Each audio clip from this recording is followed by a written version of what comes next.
सह्याद्रीच्या कुशीत वसलेले एक शांत, पवित्र आणि अत्यंत जागृत स्थान, जिथे भक्तांच्या मनातील सर्व इच्छा पूर्ण होतात असं मानलं जातं. हे आहे यवतेश्वर मंदिर. नमस्कार सर्वांना, स्वागत आहे तुमचं माझ्या श्रद्धेची पहाटा चॅनलमध्ये. आज थोडंसं माझ्याबद्दल सांगायचं झालं तर माझं संपूर्ण आयुष्य हे साताऱ्यामध्ये गेलेलं आहे. पण आता बाहेर राहून मला असं जाणवलं की आपण कास पठार, बामणोली, तापोळा, सज्जनगड किंवा ठोसेघर धबधबा या सगळ्या ठिकाणी जात असतो. त्या सगळ्या ठिकाणाची आपल्याला संपूर्ण माहिती असते, पण आपण यवतेश्वर ह्या पवित्र आणि अत्यंत जागृत स्थानाबद्दल खूप कमी बोलतो किंवा त्याचा इतिहास, त्या मंदिराची संपूर्ण माहिती, योग्य माहिती ही खूप कमी लोकांना माहीत आहे. खरं तर ह्या मंदिरात असं काय विशेष आहे हे आज आपण जाणून घेणार आहोत श्री द्रविड गुरुजींकडनं. त्यामुळं संपूर्ण व्हिडिओ नक्की बघा.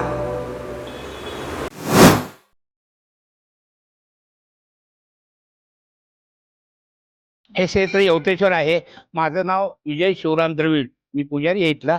आता माझी इथली 8वी पिढी आहे. टोटल देवळाचा इतिहास सांगायचं झालं तर हे जे मंदिर आहे हे हेमाडपंथी आहे आणि दुसरीवर हे 1000 वर्षापूर्वीचं आहे. आणि या ठिकाणी काळभैरव, यवतेश्वर आणि रामेश्वर अशी 3 देवतांचा इथं संगम आहे. आणि या मंदिराची आख्यायिका अशी आहे की एक कीड नावाचा राजा होता आणि तो राजाने वैराग्यामध्ये तो गेला आणि नंतर पुढे त्यांनी काय केलं की सगळं सोडलं, राज्य सोडलं आणि इथं तो विश्रांती करता आला. आणि पहिल्या दिवशी आला तर त्याच्या अंगाला थोडासा असा धाव होता, म्हणजे आग वगैरे होत होती. म्हणून मागच्या बाजूला एक तळ आहे, त्या तळ्याच्या तिथं एक गाईचा खूर दिसला आणि त्या गाईच्या खोरामधून त्यांनी वल्कर, म्हणजे आपल्या अंगावर जे वस्त्र आहे असं त्या पाण्यात बुडवलं आणि अशा अंगाला लावलं तर त्याला ते बरं वाटलं. दुसऱ्या दिवशी पण तिने तिथं येऊन मुक्काम केला आणि नंतर सुद्धा त्यांना ते बरं वाटलं. आणि तिसऱ्या दिवशी ज्या वेळेला तो तिथं झोपला तर पहाटे त्याला एक स्वप्न पडलं की इथं एक बेट आहे, यवताचं बेट आहे, तर या यवताच्या बेटामध्ये मी आहे, तर तेवढं तू माझा उद्धार कर, असं ते महादेवाने त्यांना सांगितलं. आणि नंतर मग त्यांनी ते बेटाचं उत्खनन करायला सुरुवात केली. त्यावेळेला त्या ठिकाणी त्यांना ते एक शिवलिंग दिसलं आणि मग त्यांनी ते देवळाचा पहिला भाग बांधला आतला.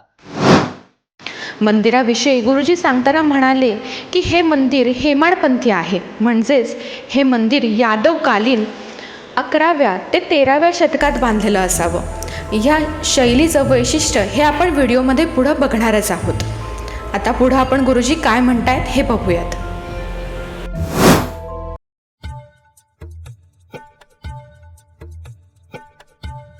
आतला बांधल्यानंतर त्यात काय झालं की त्यांनी तेवढाच एक भाग बांधला आणि या इथे एक नंदीची स्थापना केली.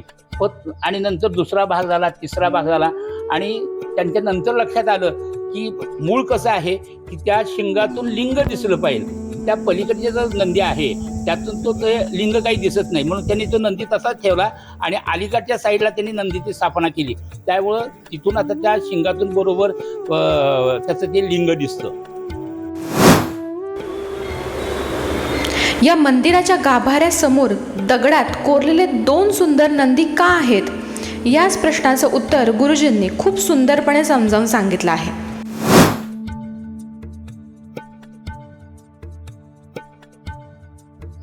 मागच्या बाजूला एक ऋषी तीर्थ आहे आणि त्या ऋषी तीर्थातलं पाणी रोज आणून त्याची पूजा केली जाते. सकाळी 7, संध्याकाळी दुपारी 12 आणि संध्याकाळी 7 अशा 3 पूजा या ठिकाणी होतात. या ठिकाणी चैत्र शुद्ध प्रतिपदा म्हणजे गुढीपाडवा त्या दिवशी इथं उत्सव असतो.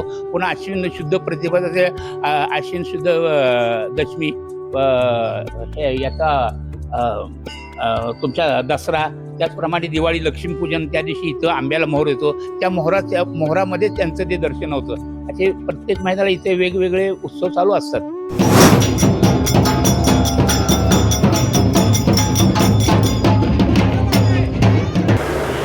गुरुजींनी म्हटल्याप्रमाणे लक्ष्मीपूजनाच्या दिवशी इथे वार्षिक यात्रा भरते आणि ह्या यात्रेच्या वेळी एक विशिष्ट आंब्याच्या झाडाची पूजा केली जाते. परंपरेनुसार या दिवशी त्या झाडाचा मोहर देवाला अर्पण केला जातो.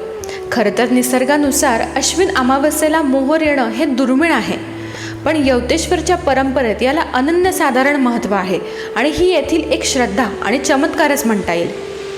खरंच यवतेश्वरचं महत्त्व फक्त स्थानिक नाही तर आध्यात्मिकदृष्ट्या देखील खूप खास आहे.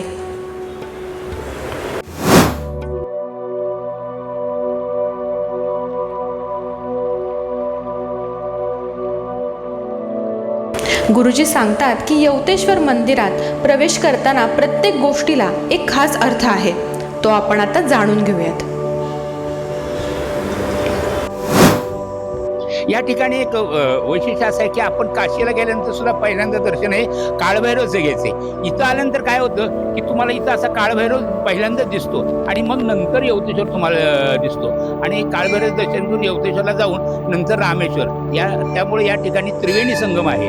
इथं अगदीच आवर्जून काळभैरव जावं असं काही नाही, पण आमच्यापैकी आम्ही पहिल्यांदा काळभैरवची पूजा करतो, यवतेश्वरची पूजा करतो, मग काळभैरव रामेश्वराची पूजा करतो. म्हणजेच या मंदिरात फक्त मुख्य देवस्थानच नाही तर प्रत्येक ठिकाणचं एक महत्त्व आहे. विशेष म्हणजे इथल्या काळभैरवाला बालसिद्ध म्हणून ओळखलं जातं. कालभैरवाच्या कानात डूल आहेत, हातात मनगट्या आहेत, पायात वाळे आहेत. यावरून हे सिद्ध होतं की काळभैरव बाळ स्वरूपात विराजमान आहेत. गुरुजींनी इतक्या सोप्या शब्दात या सगळ्या गोष्टी समजावून सांगितल्या की आपल्याला आधी कधीच या लक्षात आल्या नव्हत्या. असे अनेक अर्थ समोर आपल्या आता येत आहेत.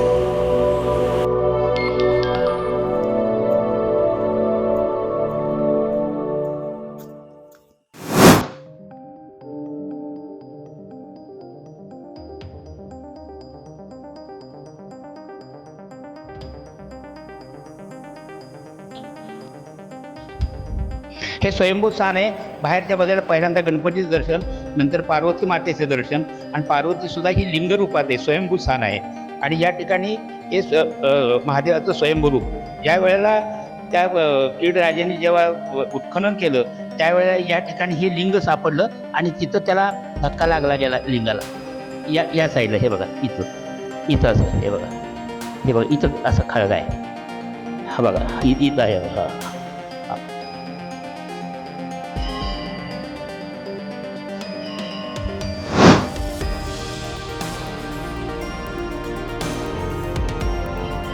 हजारो वर्षापूर्वी ज्यावेळेला या देवळाचं बांधकाम झालं त्यावेळेस त्या लोकांनी असा विचार केला होता की कालांतराने कुठं एखादा खांब त्याला प्रस्तर गेला किंवा खांब निसटला तर त्याच्याकरता त्यांनी इथं स्पेअर दगड ठेवलेले आहेत. इथं हा दगड स्पेअर ठेवलेला आहे आणि त्यांनी जास्त वापरत नव्हते. या ठिकाणी हे बघा इथं असा खड्डा केलेला आहे, त्याला हे बघा पलीकडे साईडला त्यात चुना भरणे आणि पुढं जाणे असं त्यांचं ते होतं. हां हे बघा हा दगड त्यांना असं वाटलं नाही उपयोगाचा, हा तेवढ्या देवळाचा लोड घेणार नाही म्हणून त्यांनी हा दगड सोडून दिला. आणि नंतर पुन्हा आणखी त्यांनी दोन दगड ठेवले. त्यापैकी हा पहिला दगड, हा दुसरा हा त्यांनी ते ठेवलेलं आहे. त्यावेळेला त्यांनी हजारो वर्षापूर्वी त्यांनी विचार केलेला आहे की उद्या कालांतराने हे दगड कोण आणू शकणार नाही किंवा घडू शकणार नाही म्हणून ते दगड ठेवलेले आहे. पूर्वीच्या लोकांनी मंदिर बांधताना किती बारकाईनं विचार केला होता आणि किती पुढचा विचार केला होता हे इथं स्पष्ट दिसतं. या मंदिराचं एक वैशिष्ट्य म्हणजे यवतेश्वर मंदिर हे पूर्णपणे काळ्या दगडात बांधलेलं आहे. पण आश्चर्याची गोष्ट अशी की मंदिराच्या आजूबाजूला कुठेही काळा दगड दिसत नाही, सगळीकडे जांब दगडात आढळतो. मग हा काळा दगड नेमका कुठून आणला असेल हा आजही अभ्यासाचा विषय आहे.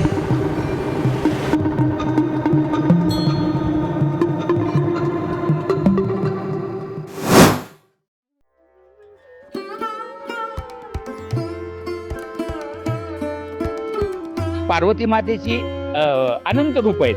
मूळ पार्वती ना तिची रूपं भरपूर आहेत म्हणून इथं घाटाई आणि वाघजाई असे या ठिकाणी मंदिर आहे. घाटाई आणि वाघजाईचे मंदिर आहे. या परिसरात फक्त एकच नाही तर अनेक देवस्थाने आहेत.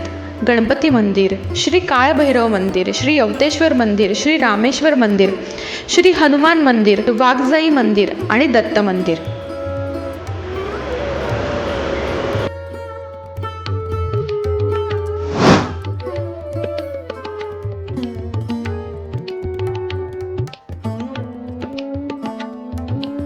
त्या ठिकाणी जुन्या धर्मशाळा होत्या. त्या धर्मशाळेचं आम्ही ते नूतनीकरण करायला घेतलेलं आहे आणि मूळ आम्ही हलवलेलं नाही. जो मूळ पाया होता त्याला आपल्या पूर्वीच्या भाषेमध्ये जोतो म्हणतात, जोतो. त्यांच्या मूळ त्या हजारो वर्षापूर्वीच्या लोकांना जोत्याला हात न लावता आम्ही ही सगळी इमारत चालू केली. आता आमचं काम चालूच आहे सध्या. कुणाला तरी एक दिवस राहायचं झालं, देवाची सेवा करायची झाली असेल किंवा कीर्तनाचे कार्यक्रम असतील किंवा आता नवरात्रामध्ये आमचे नवरात्र इथं राहतात, 9 दिवस इथं राहतात आणि देवाची सेवा करतात. गुरुजींनी इतक्या सुंदरपणे ह्या मंदिरातील लपलेले अर्थ आपल्याला समजावून सांगितले, त्याबद्दल मी त्यांची खरंच मनापासून आभारी आहे. साताऱ्यातील आपण सगळेच जण यवतेश्वर मंदिर या ठिकाणाशी जोडलेलो आहोत, पण आता वेळ आलेली आहे ह्या मंदिराची योग्य आणि संपूर्ण माहिती ही जगासमोर मांडायची. त्यामुळं हा व्हिडिओ जास्तीत जास्त लोकांपर्यंत नक्की शेअर करा आणि बाहेरून येणाऱ्यांसाठी एकदा तरी या आणि स्वतः अनुभव घ्या.